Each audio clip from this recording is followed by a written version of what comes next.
పంపు హౌజ్ల దగ్గర రెడీగా నీళ్లు ఉన్నాయి, ఆన్ చేస్తే పంపు నీళ్ళు ఎత్తిపోసుకోవచ్చు అంతే. ఎత్తిపోసే దగ్గర నీళ్లున్నా నీళ్ళు వాడుకోకుండా అబద్ధాలు చెప్పింది ప్రజలు చూసి వస్తున్నారు. ఇలా ఎందుకు 1,00,000 క్యూసెక్లు కిందికి వెళ్తున్నా వార్తలేరంటే మాకు అనిపించింది.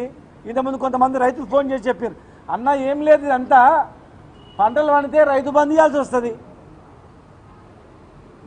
మళ్ళా బోనస్ ఇవ్వాల్సి వస్తుంది, కరెంట్ ఇవ్వాల్సి వస్తుంది, ఒడ్లు కొనాల్సి వస్తుంది, మళ్ళీ బ్యాంక్ అకౌంట్లో డబ్బులు వేయాల్సి వస్తుంది. నీళ్ళు ఎత్తిపోయకుండా ఆ పిల్లర్లు ఉంగిపోయినామని చెప్పి ఆ సాగు చెప్తే ఇటు 70% మొత్తం కూడా అది సరిపోతుంది. ఇటు తుంగభద్ర కృష్ణా నదిలో ఉన్నటువంటి దానిపైన ఏదో చెప్పొచ్చు, వర్షాలు లేవు నీళ్ళు వస్తలేవని. కేవలం రైతులపైన కచ్చగట్టి ఇవన్నీ ఇవ్వాల్సి వస్తుంది, ఎలక్షన్లు ఇచ్చినా మీరు ఇవ్వాల్సి వస్తుందనే దాంతో ఇలా ప్రజల గొంతుకు వస్తున్నారు, కరువు కాటకాల్లోకి నెట్టేస్తున్నారు.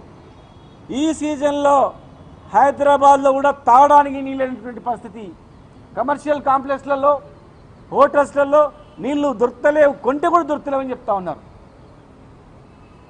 ఇక్కడ నీవు పైన కృష్ణానదిలో అల్లమట్టి నిండి నారాయణపూర్ నిండిన తర్వాత జూరాలకు వచ్చి జూరాల నిండిన తర్వాత శ్రీశైలంకి వచ్చి శ్రీశైలం నిండిన తర్వాత నాగార్జున సాగర్కి వచ్చిన తర్వాత పుణ్యకాలం అంతా అయిపోతుంది. ఆషాఢం దగ్గర వచ్చింది, శ్రావణమాసం అయిపోయింది, ఆషాఢం వచ్చింది, ఆషాఢం తర్వాత ఇంకా 2-3 కార్తీలు వస్తే కథం అయిపోయా.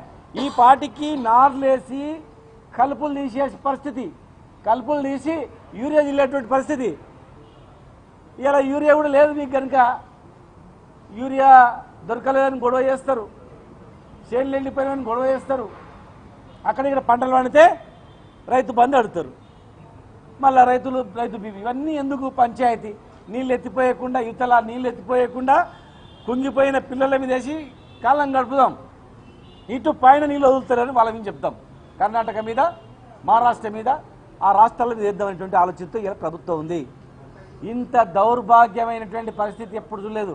ఈ కరువు వచ్చినా కాటకాలు వచ్చినా తెలంగాణలో తాగునీరు సాగునీరుకు కొరత ఉండొద్దనే 100 టీఎంసీల రిజర్వాయర్లు కట్టిండు ముందు జాగ్రత్తల.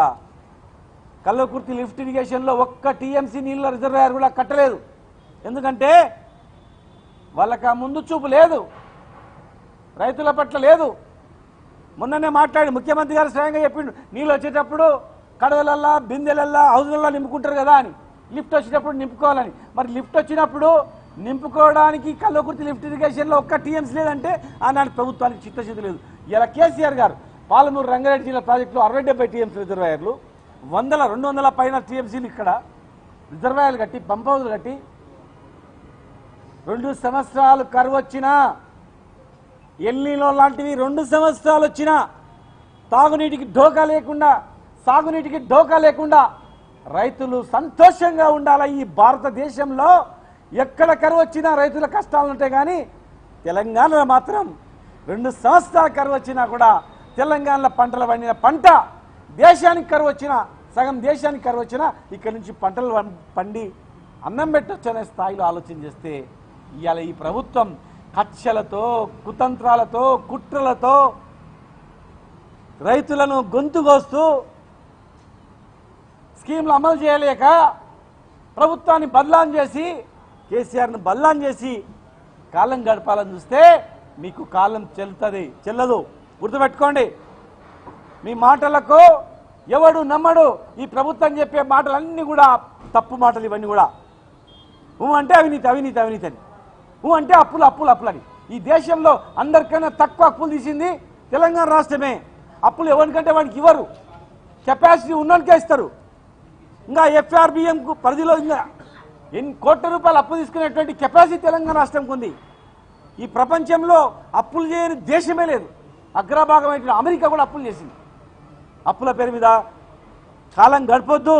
చూడండి, మీరు ఇలా క్యాబినెట్ ఉంది కదా, చూడండి సాయంత్రం ఇదే కేసీఆర్ కట్టినటువంటి కాళేశ్వరమే దిక్కవుతుంది. నీళ్లు వెళ్తున్నాయి, గూగుల్లో బట్టి చూస్తున్నారు. రేపు తాగునీరు కష్టమైతే ప్రజలు తిరగబడతారు. బేషేజాలకు పోవద్దు, కంపల్సరీ కాళేశ్వరం నీళ్లు లిఫ్ట్ చేసుకొని మల్లన్న సాగర్ నుంచి ఇంకా మిగతా రిజర్వాయర్ నుంచి హైదరాబాద్ తెప్పించుకుంటున్నటువంటి ప్రతిపాదన పెడతారు, వార్పుట్ బేస్లో చేస్తారు. చూడండి కంపల్సరీ కూడా. ఇలా ఈ రాష్ట్రంలో రేపు రాబోయే రోజుల్లో హైదరాబాద్లో కానీ గ్రామాల్లో కానీ ప్రజలారా తాగునీరుకు కష్టం వచ్చిందంటే ఈ ప్రభుత్వమే కచ్చగట్టి, మీరు ఓట్లేసి గెలిపించినందుకు మీ పైన కచ్చగట్టి ఇలా మిమ్మల్ని గొంతుకొచ్చే కార్యక్రమం చేస్తున్న సంగతి మర్చిపోవద్దని చెప్పి నేను చెప్తున్నా. ఇంకో రెండో విషయం, మేము మా హయాంలో కేసీఆర్ గారు గజ్వేల్లో మీటింగ్ పెట్టిన పర్మిషన్ ఇచ్చింది. మేము స్వయంగా, నేను క్రీడాశాఖ మంత్రిగా ఉన్నా, చాలా పార్టీ వాళ్ళు ఎల్బీ స్టేడియంలో మీటింగ్ పెడతారంటే అందరికి ఇచ్చినాం. ఇవాళ సరూర్ నగర్ స్టేడియంలో కూడా ఎవరు పర్మిషన్ అడిగినా అందరికి ఇచ్చినాం. మీరు చూడండి, అన్ని పార్టీలకు ఇచ్చినాం. మరి ఇవాళ ఒక విద్యార్థులు ఆందోళన ఉన్నారు, వాళ్ళకు ఒక భరోసా ఇవ్వకపోతే, పార్టీ ఒక భరోసా ఇవ్వకపోతే వాళ్ళు ఆందోళనకు గురవుతారు, నిరాశకు గురవుతారు, చెడు అలవాట్లకు బానిస అవుతారు. వాళ్ళు ఇంకా ఏం ఆవేశంతో ఏమైనా చేసుకోగలరు.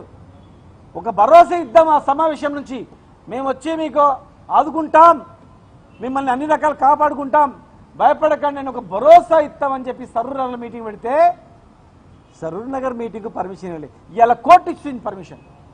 కోర్టుకు మీ అందరి తరఫున న్యాయాన్ని నమ్ముకున్నాం మేము కనుక వాళ్లకు, న్యాయమూర్తులకు ధన్యవాదాలు. కోర్టుకు, చట్టాన్ని మేము గౌరవిస్తాం కనుక సరూర్ నగర్లో మీటింగ్ పెట్టుకోవాలన్నా కూడా ఇవాళ మేము హైకోర్టుకు పోయి పర్మిషన్ తీసుకోవాల్సిన దుస్థితి ఇవాళ మాకు ఏర్పడతా ఉంది. ఇంత దౌర్భాగ్యమైన పరిస్థితి. ఏ ఒక్క హామీ నెరవేరలేదు. ఒకటి తిట్ల హామీ మాత్రం నెరవేరింది. వాళ్ళకి తిట్లు తప్ప ఏం లేదంతే, అబద్ధాలు, తిట్లు. దయచేసి మళ్ళీ చెప్తున్నా, మీరు ఎన్ని అడ్డంకులు సృష్టించినా ఖచ్చితంగా న్యాయం, ధర్మం మా వైపు ఉంటుంది. ఖచ్చితంగా బ్రహ్మాండంగా మీ ఇచ్చిన హామీలు నెరవేర్చే దిశగా మా ఒత్తిడి చేసే కార్యక్రమాలు గ్యారంటీగా ఉంటాయి. పోలీసులతోనా లాఠీలతోనా ఎప్పుడు ఆపలేరు. వెంటనే నీరు వృధాగా వెళ్ళిపోతా ఉంది కిందికి, పట్టిసీమ నింపుకుంటా ఉన్నారు. వెంటనే మీరు 1,00,000 క్యూసెక్ల నీళ్ళు వెళ్తున్నాయి. వేసేజాలకు పోకుండా కండపల్లి పంప్ హౌస్ ఇమ్మీడియట్గా స్టార్ట్ చేసి నీళ్ళు ఎత్తిపోసుకోవాలి. భవిష్యత్తులో జరిగే పరిణామాలకు పూర్తి బాధ్యత ఈ కాంగ్రెస్ ప్రభుత్వాందే అని చెప్పి మీ ద్వారా నేను తెలియజేస్తా ఉన్నాను.